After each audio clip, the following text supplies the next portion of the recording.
Ito yung bago mga kabaryan na binibili ko sa mataas na halaga. Yung ganitong 1 piso na Jose Rizal, year 2011. Commemorative coins. Pero bago natin pag-usapan yan mga kabarya, happy 107,000 followers sa atin. At maraming salamat. Yung nakalagay po na 107K, ayun po yung followers natin. Kaya sana po ay malinaw sa atin ang lahat. Balik tayo dito sa ating 1 peso na Jose Rizal year 2011 commemorative coins. Ito yung binibili ko sa halagang 5,000 pesos. Basta makakakita ka ng ganitong klaseng commemorative coins na year 2011.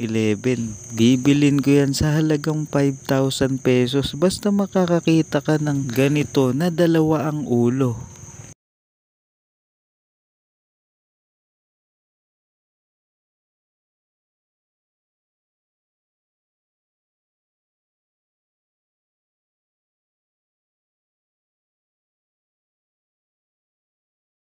Ito yung bago mga kabaryan na binibili ko sa mataas na halaga. Yung ganitong 1 piso na Jose Rizal, year 2011. Commemorative coins. Pero bago natin pag-usapan yan mga kabarya, happy 107,000 followers sa atin. At maraming salamat. Yung nakalagay po na 107K, ayun po yung followers natin. Kaya sana po ay malinaw sa atin ang lahat. Balik tayo dito sa ating 1 peso na Jose Rizal year 2011 commemorative coins. Ito yung binibili ko sa halagang 5,000 pesos. Basta makakakita ka ng ganitong klaseng commemorative coins na year 2011.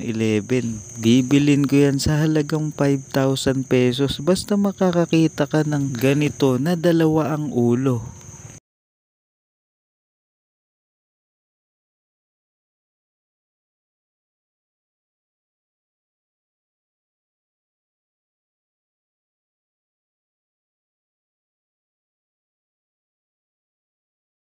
Ito yung bago mga kabaryan na binibili ko sa mataas na halaga. Yung ganitong 1 piso na Jose Rizal, year 2011. Commemorative coins. Pero bago natin pag-usapan yan mga kabarya, happy 107,000 followers sa atin. At maraming salamat. Yung nakalagay po na 107K, ayun po yung followers natin. Kaya sana po ay malinaw sa atin ang lahat. Balik tayo dito sa ating 1 peso na Jose Rizal year 2011 commemorative coins. Ito yung binibili ko sa halagang 5,000 pesos. Basta makakakita ka ng ganitong klaseng commemorative coins na year 2011.